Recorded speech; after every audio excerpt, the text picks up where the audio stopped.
Salam sejahtera bagi kita semua. Kembali lagi bersama saya, Puri Sepia Boru Pasaribu. Saya CGP Angkatan 10 dari Kabupaten Karo, dari Unit Kerja SMP Negeri 1 Atap 2 Merek. Kali ini saya tidak sendiri, saya bersama dengan Ibu Cornelia Stompul SPD yang merupakan guru PPKN di SMP Negeri 1 Atap 2 Merek. Oke, selamat pagi Bu Cornel. Selamat pagi Bu Kori. Iya. Bagaimana kabarnya hari ini Bu? Puji Tuhan sehat Bu. Iya, saya lihat juga wajahnya cerah ya dan Iya. sangat cantik hari ini ya Bu. Harus Bu. Ya Bu, hari ini sesuai dari hasil diskusi kita itu akan melaksanakan percakapan praobservasi sebelum kita melaksanakan supervisi kelas. Adapun tujuan dilaksanakan supervisi itu untuk mengetahui dan juga mengevaluasi jalannya proses pembelajaran yang akan Ibu lakukan. Nah, percakapan praobservasi ini Bu sebagai persiapan awal Ibu sebelum nanti melakukan kegiatan pembelajaran. Nah, tujuannya apa Bu? Supaya nanti Ibu lebih siap dan lebih percaya diri dalam memberikan pembelajaran yang terbaik, begitu ya Bu. Nah, bagaimana persiapan yang sudah Ibu Cornel lakukan terkait supervisi akademik kita ini Bu? Oke. Persiapan saya Bu, saya sudah membuat modul pembelajaran di mana saya ingin sekali meningkatkan numerasi siswa. Walaupun saya sebenarnya membawa pembelajaran PKN, tapi itulah saya ingin mengaitkan pembelajaran PKN ini dengan numerasi seperti itu Bu. Iya. Luar biasa sekali ya Bu. Jadi modul ajarnya itu sudah selesai ya Bu? Sudah Bu. Oh, sudah selesai. Terkait gitu Bu, modul ajarnya kira-kira tujuan pembelajaran yang ingin Ibu capai apa Bu? Bisa Ibu terangkan? Ya, tujuan pembelajaran saya yang akan saya untuk saya capai untuk siswa yaitu peserta didik itu dapat mengidentifikasi keragaman budaya di lingkungan sekitar dengan tepat seperti itu, dan kemudian mereka juga bisa meningkatkan numerasi mereka dalam pembelajaran PKN seperti itu. Jadi sekali dua dia ya Bu, dapat PKN-nya, keragaman budaya, dapat juga numerasinya. Wah, luar biasa sekali. Jadi saya penasaran ini untuk observasi kelas Ibu Cornel. Ibu. Berdasarkan rancangan tadi yang sudah Ibu buatkan, bagaimana area pengembangan yang ingin Ibu capai? Ya, mungkin dua hal yang ingin saya capai yaitu tentang pengetahuannya, di mana siswa nanti ya mereka mengerti bagaimana keberagaman budaya di lingkungan sekitar mereka, dan kemudian kalau keterampilannya tadi ya seperti numerasi seperti itu ya Bu. Ini semuanya tujuannya untuk juga meningkatkan sikap toleransi mereka terhadap perbedaan dan suku-suku dan keberagaman suku yang ada di Indonesia. Iya, keren banget ya Bu. Jadi ada tiga hal yang mau Ibu capai pengembangannya, itu sikap, pengetahuan, dan keterampilan. Iya Bu. Iya. Boleh Ibu jelaskan Bu, di dalam kegiatan pembelajaran Ibu nanti bagaimana strategi pembelajaran Ibu, bagaimana model pembelajarannya, atau mungkin metode pembelajaran Ibu? Oke, terima kasih Ibu. Saya akan jawab. Model pembelajaran saya ini nanti saya coba problem based learning. Saya akan memberikan masalah kepada siswa yang akan diselesaikan mereka, di mana mereka akan mencari ya apa keberagaman suku yang ada di sekitar mereka, terutama terlebih dahulu di kelas yang lingkup yang paling kecil seperti itu.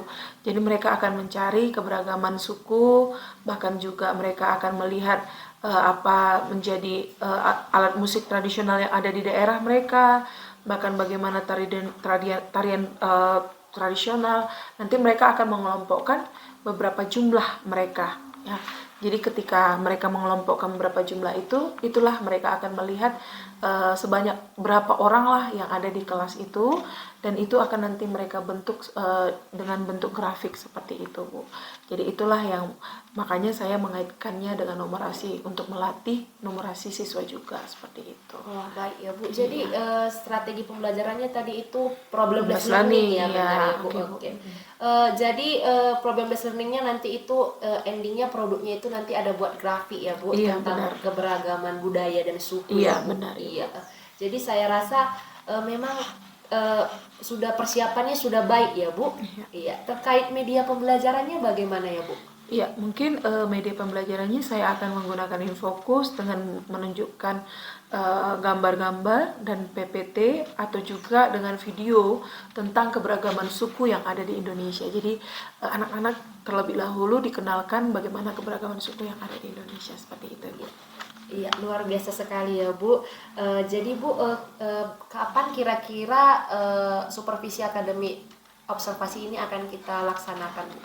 Oke, mungkin besok hari Bu ya, saya akan buat di jenjang kelas 7 di les 5 dan 6. Oke Bu, baik Bu, siap. Jadi nanti besok saya akan melaksanakan supervisi kelas di kelas 7 les 5-6 pada mata pelajaran PPKN. Iya. Kemudian nanti saya akan mengobservasi hal-hal apa saja yang terjadi di dalam kelas Ibu. Dan nanti setelah kita pelaksanaan observasi, kita akan adakan percakapan pasca observasi ya Bu. Jadi sebelum kita akhiri percakapan hari ini Bu, apa harapan Ibu terkait kegiatan kita? Ya, harapan saya di mana siswa-siswa juga bisa mencapai pengetahuan mereka tentang pembelajaran PKN, yaitu tentang keberagaman suku yang ada di Indonesia, dan kemudian juga saya juga ingin keterampilan numerasi mereka juga meningkat seperti itu, dan ini semuanya juga meningkatkan ya bagaimana sikap toleransi mereka terhadap keberagaman dan perbedaan suku yang ada di sekitar mereka. Iya, baik, berarti harapan Ibu itu ingin supaya siswa ini memang ada perubahan ya Bu, baik dari sikap, pengetahuan dan juga keterampilannya ya Bu. Iya, benar Bu. Luar biasa sekali ya Bu. Baik Ibu Cornel, terima kasih atas waktu dan kesempatannya sudah mau dia bincang-bincang dengan saya. Sampai jumpa di kegiatan observasi besok hari. Oke, terima kasih Bu. Oke, selamat pagi Bu Cornel. Iya, selamat pagi Bu. Demikian percakapan pra-observasi dengan Ibu Cornelia Sitompul. Semoga menginspirasi. Pagi anak-anak semuanya. Baik. Hari ini kita kembali lagi ke pembelajaran kita ya. Tapi sebelum kita memulai belajar kita, ya coba anak-anak itu rapikan dulu bajunya, rapikan dulu mejanya. Ya, sebelum kita mau memulai pembelajaran kita lebih dahulu berdoa dulu. Ya, Karen bisa pimpin kita dalam doa. Silakan Nak. Mari kita bersabda. Masih dengan Karen. Ya, untuk memulai pembelajarannya, ya kita mau supaya anak-anak ibu lebih bersemangat. Coba bangkit berdiri semua. Kita menyanyikan lagu kebangsaan kita yaitu Garuda Pancasila ya. Oke, semuanya bangkit berdiri. Kita nyanyikan bersama-sama.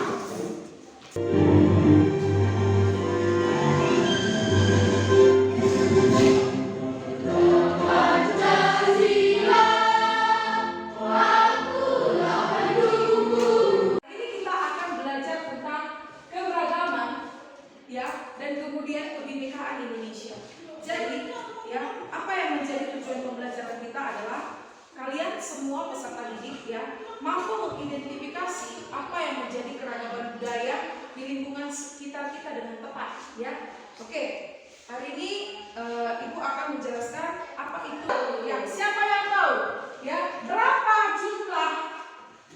berapa jumlah dari bulu pada leher burung Garuda itu? Siapa yang tahu?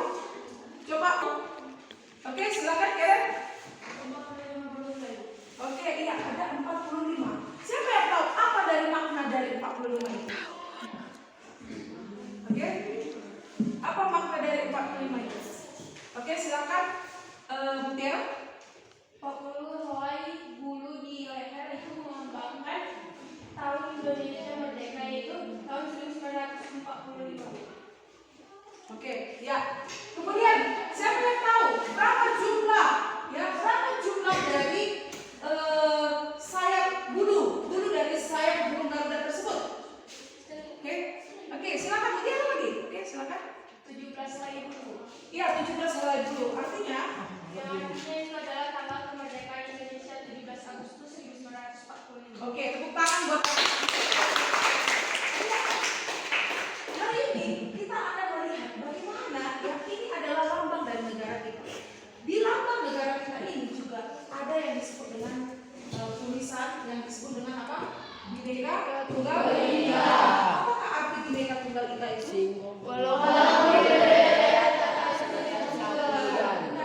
berbeda-beda tapi tetap satu jua. Kita orang Indonesia ya begitu banyak perbedaan-perbedaan dan begitu banyak hal yang mungkin kita tahu ya suku-suku bangsa yang ada di negara kita.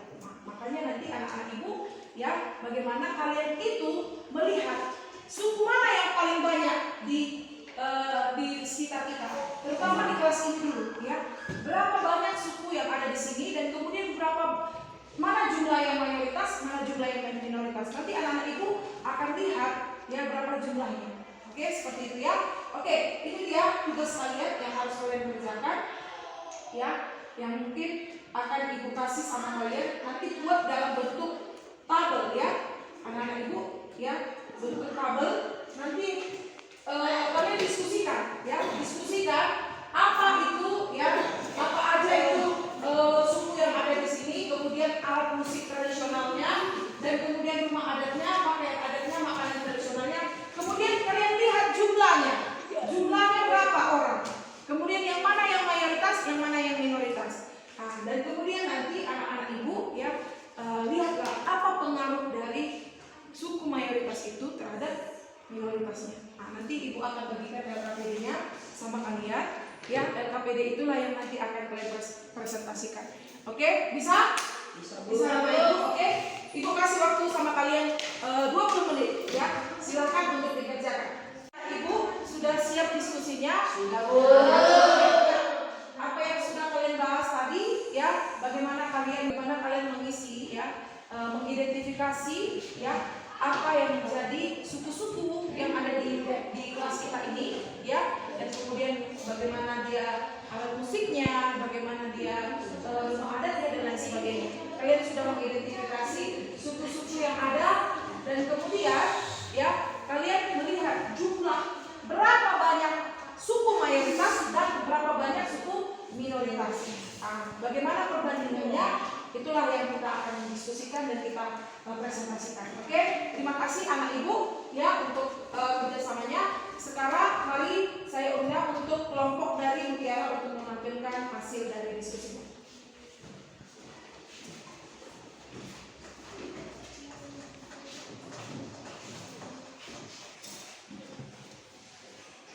Selamat siang teman-teman. Di sini kami akan mempresentasikan hasil kerja kami. Pertama-tama kami memperkenalkan diri. Perkenalkan, nama saya Rani Rosedeva. Perkenalkan, nama saya Di sini saya akan menjelaskan tentang suku-suku yang ada di kelas kami. Provinsi kami yaitu berada di Sumatera Utara. Yang pertama saya akan menjelaskan Batak Toba. Suku Batak Toba. Alat musiknya adalah sarungnya bolon. Rumah adatnya rumah bolon. Pakaian adatnya singkot, haen, dan koba-koba.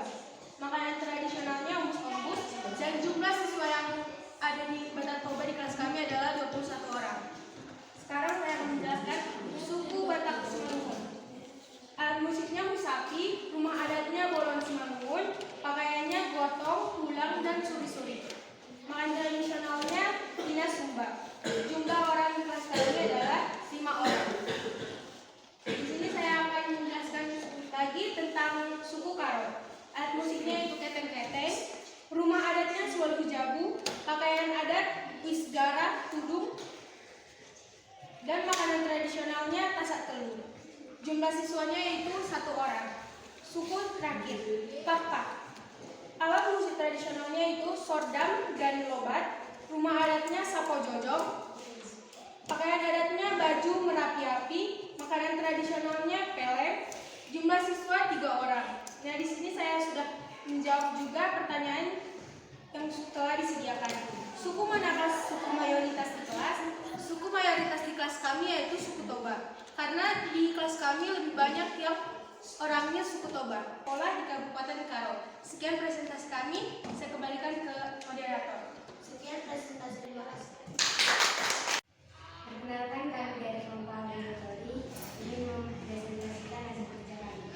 Pertama, kami akan memperkenalkan diri. Perkenalkan, nama saya Denika, Kapten Bertahu. Perkenalkan, nama saya Denis Salami. Silakan kepada Biasa.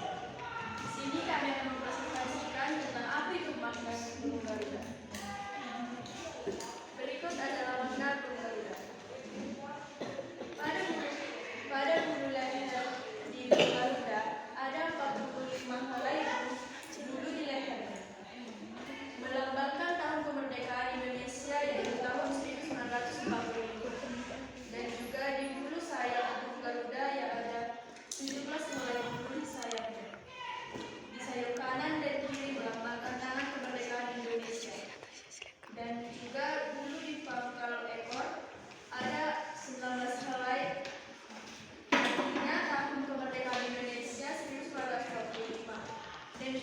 bulu ekornya burung garuda adalah helai bulu pada ekor. Artinya bukan kemerdekaan Indonesia. Artinya bulan kemerdekaan Indonesia yaitu bulan Agustus. Itulah makna burung garuda yang kami diskusikan. Sekian dan terima kasih. Yang presentasi dari kami adalah Berkelompoknya. Ya, untuk kerjasamanya, anak-anak ibu tadi kalian sudah mendiskusikan ya bagaimana suku mayoritas, bagaimana suku minoritas yang ada di kelas kita terlebih dahulu ya. Oke, kalian juga tadi sudah membahas mengidentifikasi bagaimana itu alat musiknya, bagaimana ilmu adatnya, pakaian adatnya, makanan tradisional, bahkan jumlah siswanya. Ini yang paling penting ya. Bagaimana jumlah siswa yang ada di sini adalah yang suku Batak Toba itu lebih banyak, 21 orang ya, 21 orang. Jadi itulah dia yang menjadi perbandingannya ya. Oke, hari ini kita belajar bagaimana kita melihat ya berapa banyak jumlah siswa dari suku-suku bangsa kita dan bagaimana kita memaknai dari makna dari lambang burung garuda ya dengan kita melihat jumlah bulu yang ada pada burung garuda tersebut ya. Anak-anak ibu semuanya begitu sangat luar biasa dan hasil diskusinya juga sangat-sangat baik ya. Tepuk tangan buat kita semuanya. Terima kasih ya. Sampai jumpa minggu depan dengan pembelajaran kita yang berikutnya. Oke, sampai jumpa minggu depan. Silakan kita untuk menutup pembelajaran kita hari ini kita berdoa terlebih dahulu. Oke, silakan. Anak ibu siapa yang bisa mengirim silakan berdoa. Oke.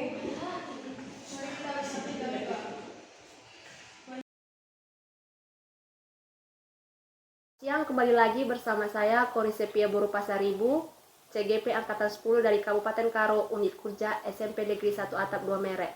Saat ini saya bersama dengan Ibu Kornel dan Ibu Tamariska dalam kegiatan pasca observasi kelas dari supervisi akademik.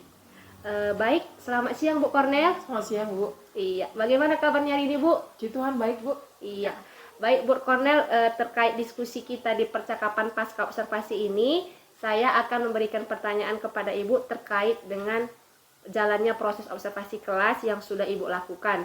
Tujuannya untuk mengevaluasi proses pembelajaran yang sudah Ibu lakukan. Nah, untuk pertanyaan pertama Bu, bagaimana perasaan Ibu setelah selesai melaksanakan pembelajaran? Oke, perasaan saya senang, Bu. Ya. Apalagi saya bersyukur sekali ada CGP yang memberikan saya masukan ya untuk saya bisa melaksanakan pembelajaran saya dengan baik. Oke. Baik Bu, terima kasih. Bisa nggak Ibu ceritakan kembali area pengembangan apa yang Ibu sudah lakukan di dalam kelas dan langkah-langkah apa yang sudah Ibu lakukan? Ya, saya sebenarnya tujuan saya untuk mengembangkan, meningkatkan numerasi siswa seperti itu. Dengan pembelajaran PKN, saya mengaitkan pembelajaran itu dengan numerasi mereka, dengan cara bagaimana mereka melihat kebinekaan yang ada di lingkungan mereka, terutama di dalam lingkungan kelas terlebih dahulu, dan kemudian mereka melihat jumlahnya, dan setelah itu mereka akan membandingkannya dengan bentuk grafik. Jadi mereka juga dilatih numerasinya, bahkan pengetahuan mereka juga tentang kebinekaan dengan pembelajaran PKN seperti itu. Oke Bu. Berarti area pengembangannya tadi itu terkait peningkatan numerasi ya Bu, melalui pembelajaran PKN. Iya, Bu. Oke. Nah, berarti sudah dilakukan dengan baik dan sudah berjalan dengan baik ya Bu. Saat pembelajaran di kelas, apakah Ibu mengalami kendala atau hambatan? Bisa Ibu ceritakan? Ya mungkin hambatannya mungkin karena pembagian kelompok ya, mungkin ada beberapa anak siswa yang mungkin belum bisa bekerja sama seperti itu. Jadi mungkin itulah saya sebagai guru tugasnya untuk memotivasi mereka pada waktu kerja kelompok supaya mereka bisa saling bekerja sama untuk membuat grafik, dan kemudian mungkin ada yang belum mengerti tentang pembuatan grafik tersebut, jadinya itulah yang siswa yang sudah bisa membimbing yang lain seperti itu. Itu aja sih yang paling rumitnya untuk membuat mereka itu bisa sama, bekerja sama semuanya, bekerja sama seperti itu. Berarti ada sedikit kendala di manajemen kelas ya Bu. Iya, Cuman bisa terasasi dengan baik dan Iya. kegiatan pembelajaran tidak terhambat ya Bu. Iya, betul. Oke, baik Bu. Kira-kira Bu, ini kan Ibu sudah melakukan pembelajaran, jadi ada tadi hambatannya di manajemen kelas. Kira-kira seperti apa yang akan Ibu lakukan perbaikan untuk kelas di pembelajaran selanjutnya nanti? Ya mungkin perbaikannya adalah di mana kita nanti akan mengelompokkan siswa yang ada yang bisa, ada yang enggak, seperti itu. Maksudnya dibaurkan, dicampur seperti itu, jangan dipisahkan. Karena kalau dipisahkan nanti ada kelompoknya yang mampu, ada yang kelompoknya tidak mampu, seperti itu. Jadi mungkin cara saya nantinya saya akan mencampur yang bisa dengan yang tidak bisa, seperti itu, untuk pengertian, untuk melihat atau membuat grafik seperti itu. Oke. Berarti nanti rencana tindak lanjutnya Ibu akan membuat pergantian member anggota kelompok Iya, rotasi anggota kelompok, dan dia dibuat heterogen. Iya benar Ibu. Ada yang bisa, ada yang tidak bisa, seperti itu ya Bu. Nah, kira-kira perbaikan ini nanti akan Ibu terapkan di kapan gitu rencananya? Ya mungkin ketika pembelajaran PKN berikutnya seperti itu ya, karena kan sudah tahu kemampuan siswa kita, jadi mungkin saya akan buat kelompok yang heterogen lah untuk perjumpaan berikutnya. Iya, baik Bu, benar ini saya sudah observasi kelas Ibu sesuai dengan hasil diskusi kita di praobservasi. Ibu meminta untuk mengamati kelas Ibu apakah kelasnya aktif dan tujuan pembelajarannya tadi tercapai. Jadi saya sudah lihat secara keseluruhan sudah tercapai langkah-langkahnya, dan sudah tercapai juga tadi tujuannya untuk meningkatkan numerasi siswa. Iya benar Bu. Baik Ibu, terima kasih atas tanggapan dan sarannya, dan ajak saya untuk menjadi coaching. Semoga apa yang Ibu rencanakan itu berjalan dengan baik. Oke, baik Ibu. Iya, saya serahkan kepada Ibu Tamariska. Ya, pertanyaan-pertanyaan tadi sebenarnya sudah di poin ya. Pertanyaan-pertanyaannya karena memang kan sudah dilakukan sebelumnya ya, observasi, dan ini pasca observasi tentu harapan kita lewat coaching ini, observer itu bukan mengajari atau memberikan apa yang sudah dialami, tapi justru mengetahui apa yang termasuk perasaan tadi dari tanya, terus apa yang menjadi tujuan, apakah tercapai atau tidak gitu. Jadi memang ke depan teknik-teknik coaching seperti ini perlu kita tingkatkan ya, untuk sama-sama kita mengasah kemampuan kita sendiri, walaupun memang kita perlu teman atau rekan sejawat kita untuk menggali potensi kita. Jadi rekan sejawat itu perlu sebenarnya hanya menggali saja, bukan membuat keputusan. Jadi kita yang paling tahu bagaimana situasi kelas kita dan bagaimana kita juga akan merubahnya ke depan. Jadi mungkin itu saja yang saya bisa lihat dari percakapan pasca observasi ini. Jadi baik dari coach maupun dari coachee ya sudah artinya kan udah, karena ada keterbukaan, jadi bisalah tercapai tujuan yang kita harapkan dari proses coaching kita. Mudah-mudahan pembelajaran ke depan bisa lebih baik lagi. Saya pikir itu saja. Baik, terima kasih kepada Ibu Tamariska buat tanggapan dan sarannya. Akhirnya kegiatan supervisi akademik dimulai dari kegiatan percakapan praobservasi, observasi, dan kemudian pasca observasi sudah berlangsung dengan baik. Semoga kegiatan ini menginspirasi. Saya Purisepia Buru Pasaribu, salam hebat guru penggerak.